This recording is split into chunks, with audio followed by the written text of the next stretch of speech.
అయితే మీకు ఒక పెద్ద యాంబిషన్ ఉందని విన్నాను. ఏంటి సార్ ఆ ambition? Saparya, we care for uncared. మనం సైతంలో ఒక ప్రాజెక్ట్ అనుకున్నాను నేను. చాలా సంవత్సరాలుగా దాని మీద కలలు కంటున్నాను. చాలామందిని నమ్ముకున్నాను. వాళ్ళల్లో కొంతమంది చేస్తారనే నమ్మకం కూడా నాకుంది. ఓకే. సపర్య ఏంటంటే అంటే కరోనా కంటే భయంకరమైన వ్యాధి ప్రతి మనిషికి వచ్చే వ్యాధి వృద్ధాప్యం.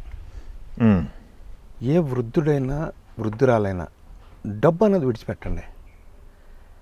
లేచి తనంతట తాను బాత్రూమ్కి వెళ్ళలేక అక్కడే బాత్రూమ్ చేసుకుంటే వితిన్ మినిట్స్, వితిన్ అవర్స్ ఆ వ్యక్తిని రోడ్డు మీద తీసేస్తున్నారు.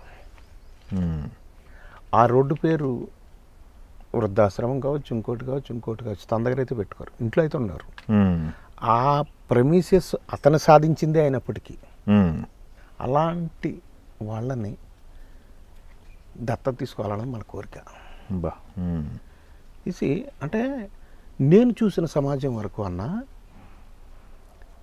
వృద్ధాశ్రమం అనగానే నేను చూసిన వరకే చెప్పండి. నా అనుభవం చెప్పగలుగుతా. ఒక చిన్న కాంక్రీట్ రూమ్స్లో 4 బల్లలేసి ఒక ఫ్యాన్, ఒక లైటు పెట్టి, నలుగురు ఉండి ఏదో ఒక టీపాయ్ లాగా 4 ప్లేట్లు పెట్టి పొద్దున్నే ఒక ఇడ్లీ ఉప్మా పెడితే తినగలిగిన వాళ్ళు తింటే, తినలేని వాళ్ళు తినలేకపోతే, కొంతవరకు తినలేక అదే ఉంటే అది తీసి మళ్ళీ మధ్యాహ్నం అందులో కొంచెం అన్నం పెడితే, ఏదైనా చప్పుడైతే వారసుడు వచ్చాడని నన్ను చూడటానికి నా తలుపు అంక చూస్తూ జీవితాలు ఈ లోపల ఈ నలుగురిలో ఒకటి చచ్చిపోవచ్చు. ఆ భయానికి ఇంకొకటి చచ్చిపోతాడు. ఇవి ఎక్కువ చూశాను నేను. ఓకే.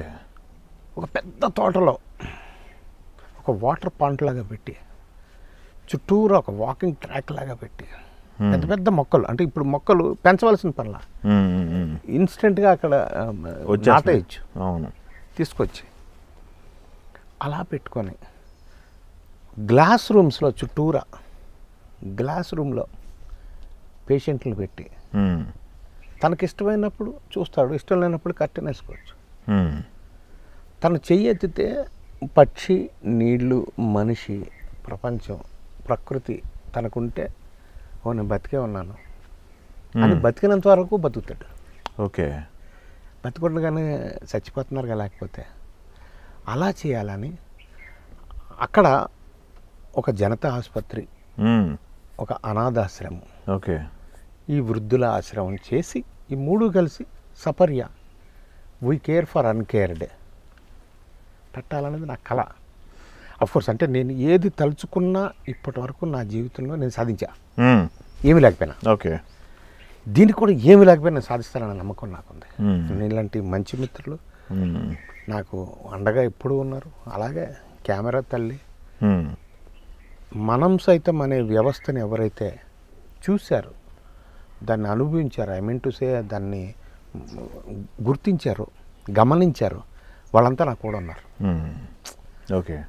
బట్ అన్నీ చేయాలంటే కొంత రాకపోవచ్చు కాబట్టి ఏదైనా ప్రభుత్వం చేస్తుందా లేకపోతే ఎవరైనా పెద్దలు చేస్తారా అని నేను. కళ అనేది హ్యూజ్ ఉంది, పెద్ద స్పాన్లో ఉంది కళ అనేది. దానికి ఒక సర్టన్ అమౌంట్ కావాలి.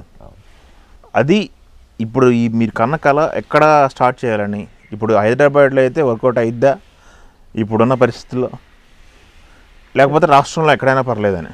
నేనేమంటానంటే మనం అనుకుంటున్నాం కానీ ఎప్పటికప్పుడే భూమి విలువ ఉంది స్వామి. అవును, ఇప్పటికప్పుడే ఉంది. మన చిన్నప్పుడు మన ఇంత రూపాయి ఉండేది. అవును. ఇప్పుడు రూపాయి ఇంత అయింది. అవును, అవును. రూపాయి విలువ తగ్గింది అంటారు కానీ రూపాయి దగ్గరికి వెళ్ళటం కష్టమవుతుంది కాబట్టి అంచేత విలువ ఎప్పుడైనా ఉంది. సో అంటే నగరానికి దగ్గరగా ఉంటేనే వాళ్ళని గబుక్కుని ఎమర్జెన్సీ ఉంటే హాస్పిటల్కి తీసుకెళ్ళగలక.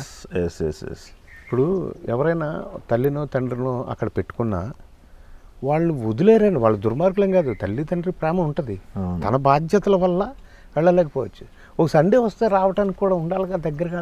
అవును, ఎక్కడో అడవుల్లో పెట్టుకుంటే కష్టంగా. అంచేత సరౌండింగ్స్లోనే మనం చేయాలనేది నా తాపత్రయం.